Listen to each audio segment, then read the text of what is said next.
মিঠুন চক্রবর্তী ভিন রাজ্যে বাঙালিদের উপর অত্যাচারের অভিযোগ উড়িয়ে দিলেন। একদম মিথ্যে কথা, সরাসরি মিথ্যে কথা। কোনো বাঙালিকে মারা হচ্ছে না, শুধু শুধু উস্কানি দেওয়া হচ্ছে। সাংবাদিক বৈঠকে আক্রমণ বিজেপি নেতা মিঠুন চক্রবর্তী।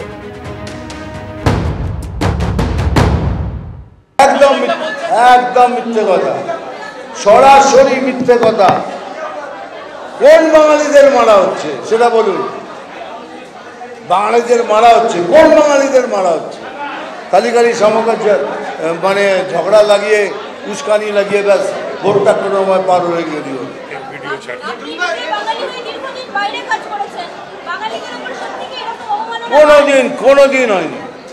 কোনোদিন হয়নি।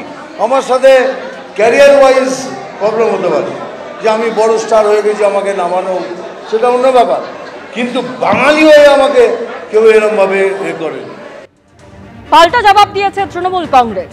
দেবাংশু ভট্টাচার্য তিনি বলছেন, যে রাজ্যে বাঙালিদের উপর অত্যাচার চলছে সেখানকার সরকার অভিযোগ নিয়ে পশ্চিমবঙ্গ সরকারের সঙ্গে আলোচনা করছে, অথচ অভিযোগকে গুরুত্ব দেওয়া হচ্ছে।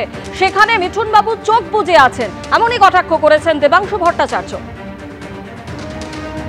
প্রথম কথা হচ্ছে, বাঙালিদের বাইরে নির্যাতন করা হচ্ছে না, অথচ কেন্দ্রীয় সরকারই বাংলাদেশে বাঙালিদের ধরে ধরে পাঠিয়ে দিচ্ছে, তারপর তারাই আবার ফেরত নিয়ে আসছে। যদি নির্যাতন নাই করা হবে, পাঠালোই বা কেন, ফেরতই বা নিল কেন?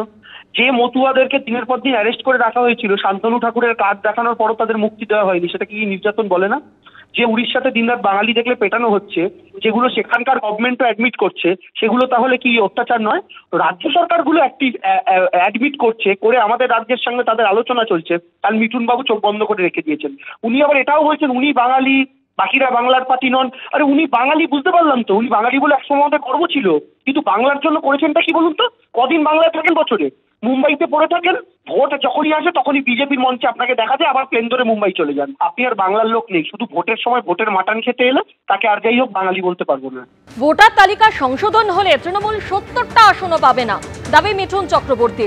বেছে বেছে কাউকে বাদ দেওয়া হচ্ছে না, বেছে বেছে যারা এসেছেন তাদের বাদ দেওয়া হচ্ছে। এই সংশোধন শেষ হলে তৃণমূল 70টা আসনও পাবে না, আক্রমণ বিজেপি নেতা মিঠুন চক্রবর্তী।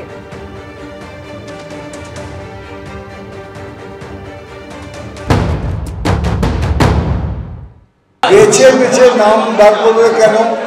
বেছে বেছে তাদেরই বার করা হচ্ছে যারা বেছে বেছে এখানে এসেছেন। যারা বেছে বেছে এখানে এসেছেন সেই বেছে বেছেদের তুলে ফেলে দেওয়া হবে। পশ্চিমবঙ্গে বেশি প্রবলেম, ওই জন্যই এত চেঁচামেচি হচ্ছে এখানে। জানেন যে বেছে বেছে যারা এসেছেন, বেছে বেছে তুলে দিলে এই সরকার মানে 70টা সিটও পাবে না। দেখুন, যিনি গরমকালে প্রবল গরমের মধ্যে কালো জোব্বা, মাফলার, মাথায় টুপি এসব পরে বক্তৃতা দেন, তো তার এমনি একটু ভারসাম্যের গন্ডগোল থাকতে পারে। 2021 সালে বড় বড় কথা বলেছিলেন, রেজাল্টটা ভালো করে দেখে নিয়েছেন, এখন আবার বড় বড় কথা বলছেন। এখন জেনে রেখে দিন, এই প্রতিহিংসা বাঙালির বিরুদ্ধে যেটা কেন্দ্রের বিজেপি যারা করছে, তার জবাব বাংলা দেবে।